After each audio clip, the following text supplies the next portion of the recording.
In today's episode, I have a couple reflections about people who have made me who I am today, and also a couple of invitations for all of you. Stay tuned.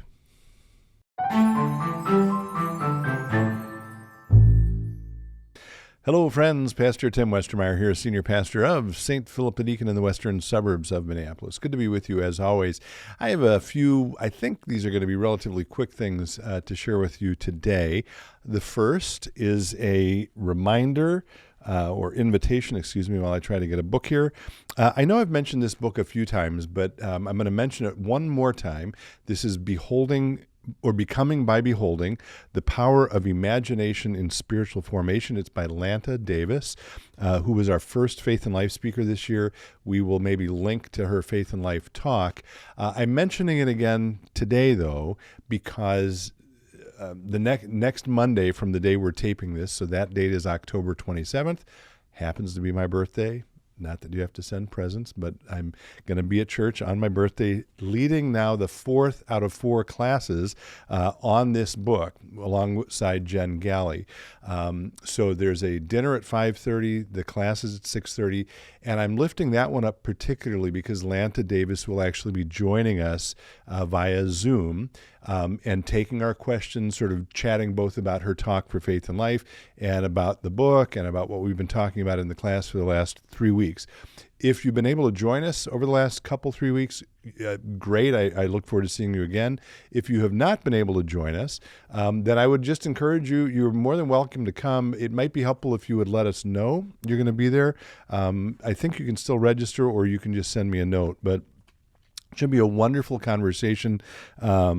Professor Davis is a thoughtful, intelligent person who does a great job of helping us reflect on how what surrounds us, what we take in with our eyes and our ears, informs us and shapes us. And I think it's going to be a great conversation. So again, October 27th, the class is at 6:30 here at St. Philip the Deacon, and it's only in person, by the way, so if you want to participate, you've got to actually be there. So I want to invite you to that. So that's one thought.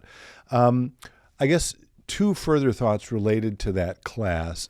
One of those is maybe the class has reinforced for me the way that I'm thinking particularly here of that authors have shaped me, how reading the work of authors has made me the person I am and has impacted the way I think of Christianity.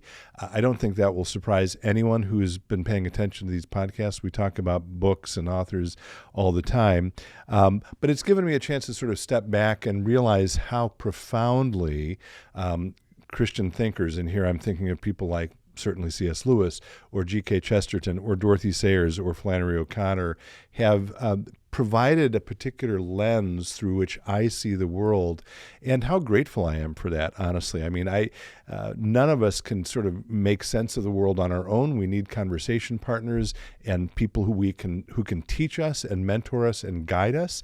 And for me, many of those authors I've listed have been those people. So second point I'm going to ask is it might be worth doing a little inventory for yourself to think, what are the kinds of things that shape the way I see the world?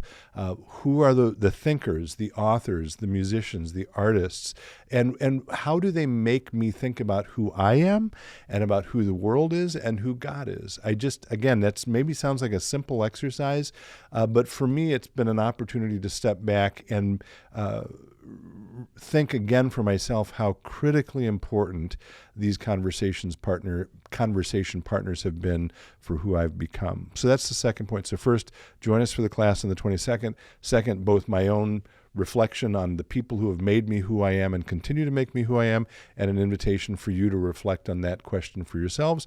And then finally, and I chatted about this with Jen Galley, who is our director of adult ed and with whom I've had the privilege of teaching this class. We were chatting a bit after the 3rd week of this class. And, we obviously are always thinking about the future and, okay, well, what might people be interested in learning about next, and what class should we offer next, and what kind of small groups should we offer, and so forth. And I think we typically, I'd like to think we have some good ideas about that. That said, it also struck both me and Jen that perhaps we should do a better job of just saying to the congregation or people who come to those kind of classes, what are you interested in learning about? What are you interested in studying? How can we help you continue to develop your own sense of who you are as a Christian? And so the final point I'm making here is precisely that question. It's an invitation. If you have thoughts about courses you'd like to take in the future, or subjects you'd like to study, whether it's a Bible study, whether it's a course about a particular author or a particular book, would you please let us know what those are so that we can do a better job of meeting your needs as they relate to coursework, educational work, and that kind of thing here. We get some sense of what's working and what's not working by who shows up, but we don't want to just sort of, I don't know what the metaphor is, drive blindly here. So again, if you have suggestions for us, you can leave them below, or you can always reach out to me or Jen with those suggestions. I think that's all I wanted to talk about today. So now I have a frog in my throat and I'm going to cough. Excuse me. Anyway, it's always good to be with you. I will look forward to hearing... I am going to cough now. Sorry. I will look forward to hearing back from you with any suggestions. And until next time, as always, be well, stay in touch, and God bless.